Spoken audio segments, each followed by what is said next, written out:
So in our last screencast in part 1, we learned that the derivative of a to the x is equal to a to the x times the natural log of a. So if we want to reverse the process and go in this direction, then the antiderivative of a to the x, the integral of a to the x dx, is 1 over the log of a times a to the x, and don't forget your plus c. So how do we take the antiderivative of 3 to the x? That's going to be 1 over the natural log of 3 times 3 to the x plus c. If you want, you can write that as 3 to the x over the natural log of 3 plus c. Let's do some examples. So what's the antiderivative of this? Okay, I'm going to split this up into two integrals like this. Okay, and this one's easy. This is just a power rule problem. So this is x to the fourth over 4 plus. Now over here, let's do a u du. So u will equal our exponent. Du will equal negative dx. So that means that I'm going to multiply inside by -1 and outside by -1. So I'm going to have a minus the integral 2 to the u du, which is x to the fourth over 4 minus 2 to the u over the natural log of 2 plus c. And putting it all in terms of x, we get this for our final answer. Okay, let's take a look at this.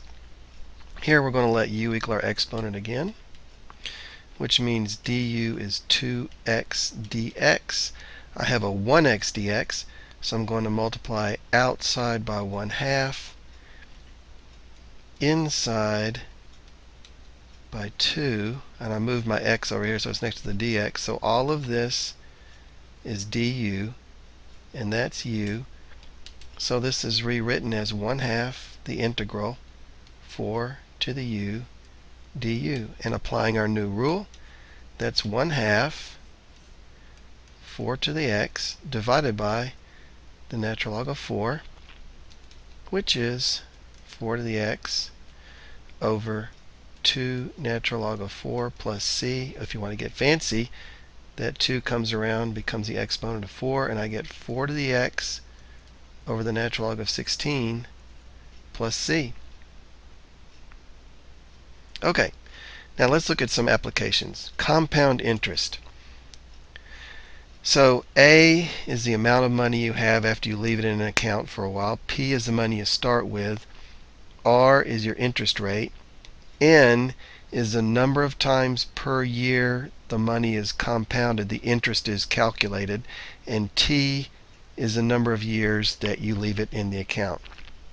So assume that you're earning 5% interest. So there's R on $1,000. That's P.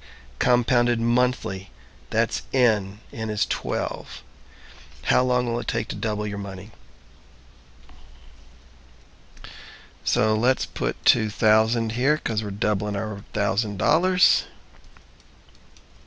We'll put 0.05 for our 5% interest divided by 12 raised to the 12t. I can divide both sides by 1,000.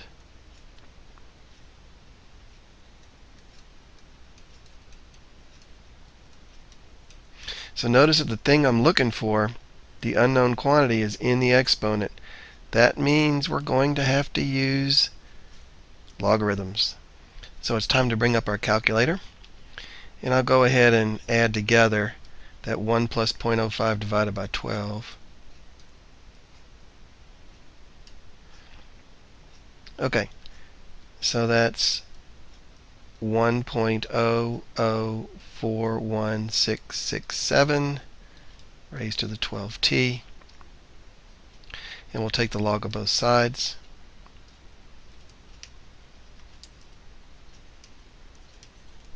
And the reason we do that is so we can bring this exponent around front.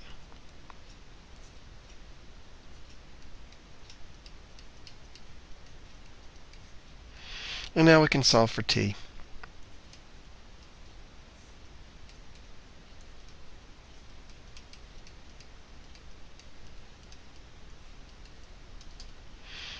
So natural log of 2 divided by parentheses 12 natural log of my answer, close the parentheses for the denominator. Okay, and we get 13.89, almost 14 years.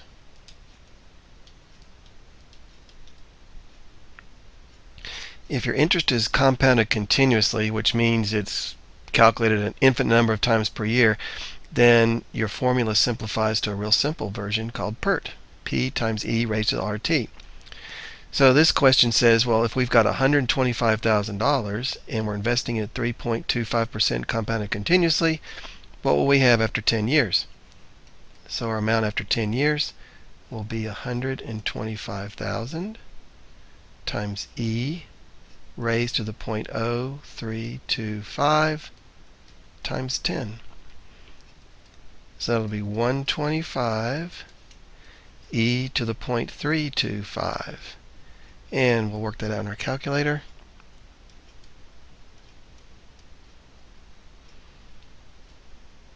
Get our e to the x button active here. 0.325. There you go.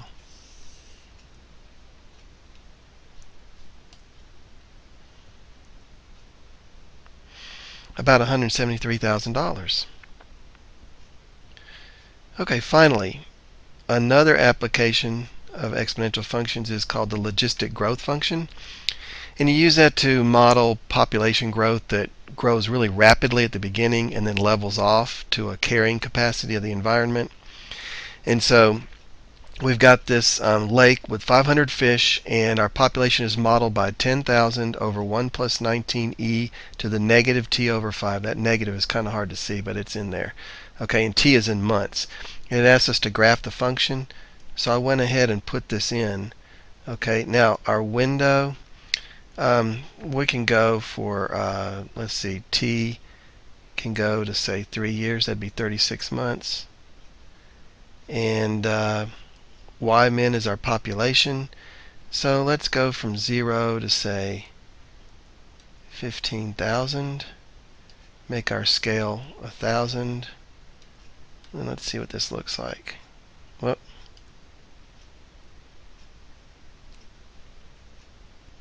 So we'll hit graph. There you go.